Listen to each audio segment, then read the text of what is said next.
The Wheel of the Year is a yearly cyclical honoring of the relationship between our sun and the earth.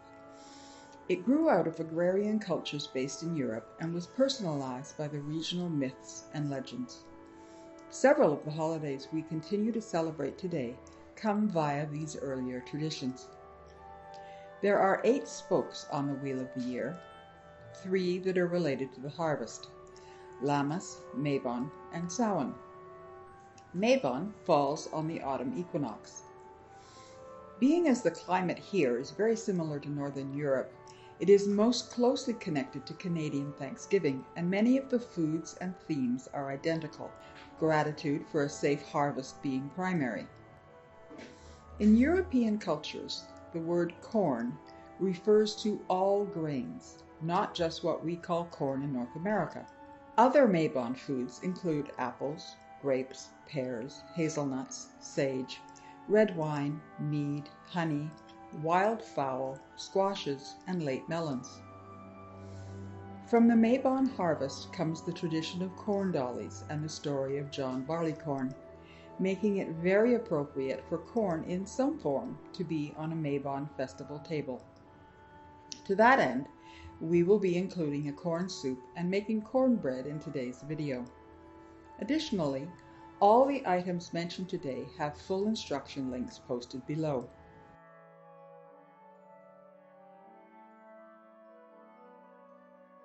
Corn dolly traditions are unique to local communities.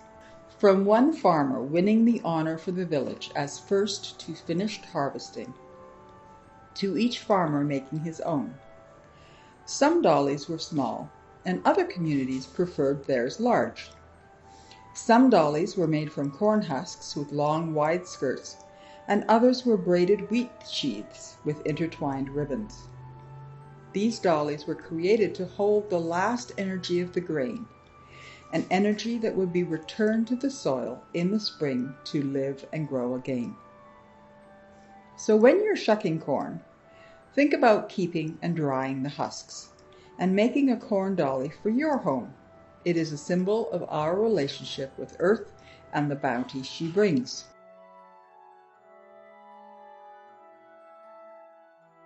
As mentioned, corn is one of the things that is celebrated at Mabon as the harvest comes in and communities know that their food supply is safe. So this is a very quick recipe for cornmeal. It can be done without a mixer. It just can be put together by hand.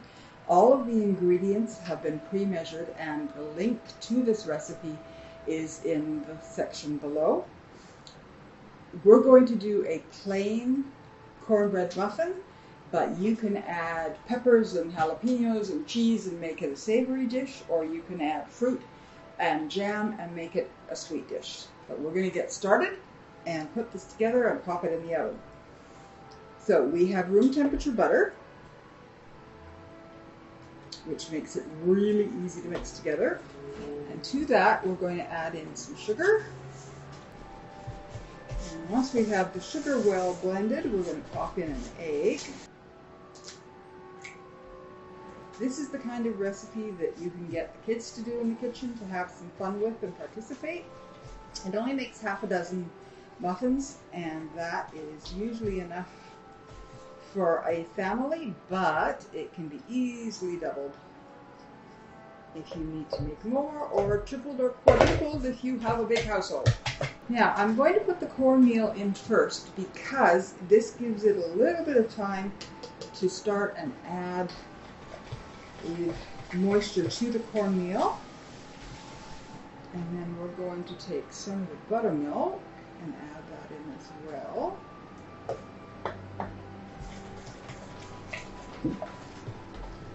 Now, what I'm going to do is mix in the baking soda and the salt into this flour before we add it all in to the batter.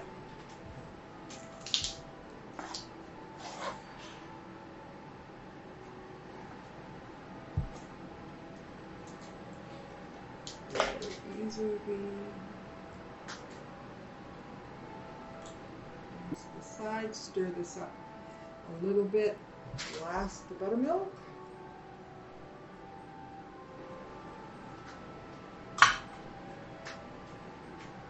flour on top, and we are done. So we're going to mix this up, and you only have to mix until it is almost finished. It doesn't have to be overmixed. If you overmix, there's a tendency for your muffins to end up having little tunnels in them. Normally, a cornbread is made in a 8x8 pan, and if you're doubling the recipe, you can certainly do that. And then it can be cut into squares. And those are ready to go in the oven.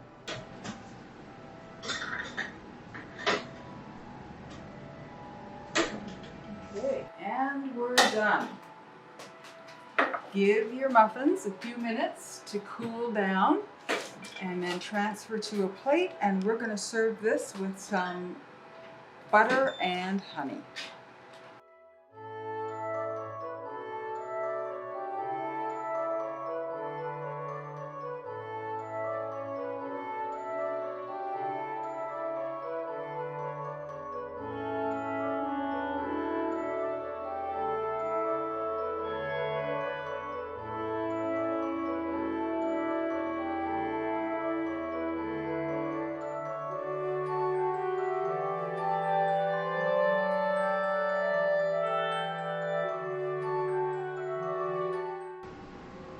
As we come into September, days get cooler, and the food that we eat tends to be more filling and warm. And so corn, in terms of the cornmeal muffins, which can be something nice and light, can change very easily into something that is a fresh corn soup that can work as an appetizer or a meal, depending on what else you're adding to your celebrations. Okay. Lots of lovely fresh corn and vegetables, and to that we're going to add a selection of garnishes.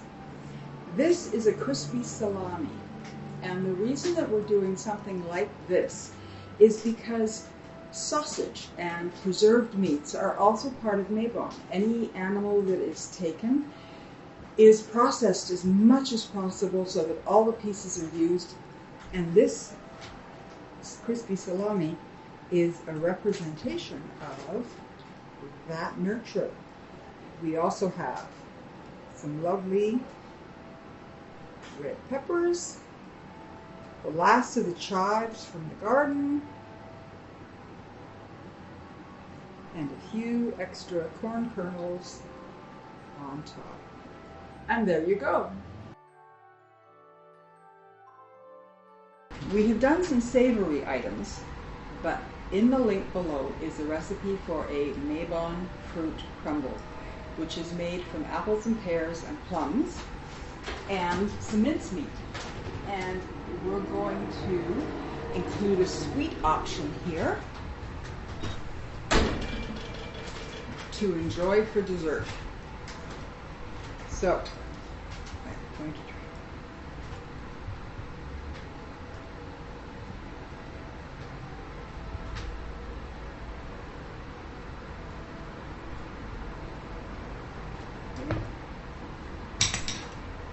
And if you would like, you can always add a little bit of frozen yogurt or ice cream to your finished crumble.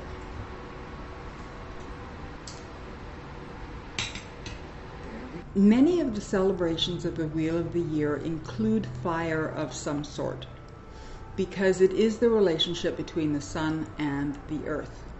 So at the height of, say, summer solstice, there's no need to do anything like a candle because the sun is out there in its full glory and most people are out there enjoying the sun. But as we get to the equinox, the days get shorter and there is more dark. And so it's very common to find that candles become part of the celebration. In fact, the celebration of Imbolc, which is the beginning of, or the end of January, includes candle making as part of the celebration. So there are many ways to do this, to bring some light into your celebration.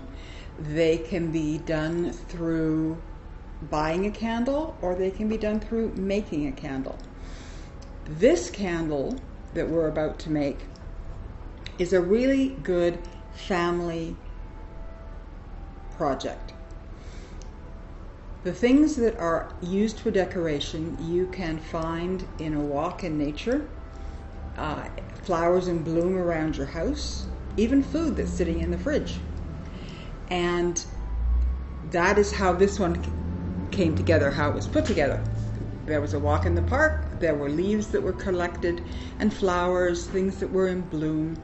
The important thing is to choose items that still have a little bit of life in them, not the leaves that are fully brown, but the ones that might still be yellow or green.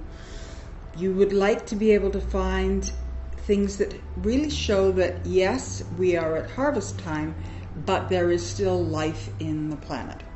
So, the candle is purple, the clover is purple, but the other colors that are associated with Mabon are yellow and orange and red and green and brown. I tend to stay away from the orange because there's so much more orange in the next part of the wheel, and use those other colors instead. One of the nice things is to be able to include items that have a spark of the next season in them. So if you have acorns, or if you have hazelnuts, or if you can find dandelion puffs. Kids love to be able to make wishes, and you can see in the video that it was a little windy and all of those wishes were going out into the world. But if you can include them in your wreath on the candle to begin with, that makes a lovely addition as well. We put in some green grapes and tansy, things that were still in bloom and still in use. If you're feeling really ambitious, there are maple leaf candle shapes that you can take and create a bowl of water that has the floater candles in them. Those instructions are also in the links down below, and are a great project for kids to get involved in because you put in the dye, and as it cools, the dye melts, and every candle is different and every combination of colors is different. It's a really fun way to do something for Mabon. The solstices and equinoxes are also honored in the Wheel of the Year. While we celebrate the autumn equinox here, spring, along with rabbits, eggs, and spring flowers, is coming to those who live below the equator. An equinox is a single day when light and dark are evenly proportioned, and we are asked to look at what in our own lives might need to be brought into balance. We move into a time often spent more indoors and live more internally. As we go through a shift into darker times, because there isn't as much sun, the cookies can have cocoa or ground nuts or other ingredients in them that help reflect that change into darkness and the deeper feelings that come with being more internal. These cookies have images on them that reflect the turning of the wheel, the apples that are part of this time of the year, the goddess energy of that shift from mother to crone. And all of those things are available. They can be easily made yourself, or there are cookie stamps that can be used, or there are improvisations that can be made. They don't have to look exactly like what was on the table right now. They can be modified based on what's available in your home and what you have that's of easy use to put the images on the cookies. Mabon is also a busy time for preserving. So many foods are ready for processing and putting away. We understandably live in a different lifestyle than people a millennia ago. It is, however, still a good idea to remember the lessons learned and have something put aside for the unexpected. Money, food, supplies, or all three. We have come to expect that all things will be available at all times, and this last year has been an excellent reminder that supply chains can be easily cut. This Mabon, may you be able to gather your family and friends together to share in the bounty of the season. to express your gratitude for all your blessings, and to create shared happy memories of the good time. Bright Mabon blessings to you and yours. Thank you for watching.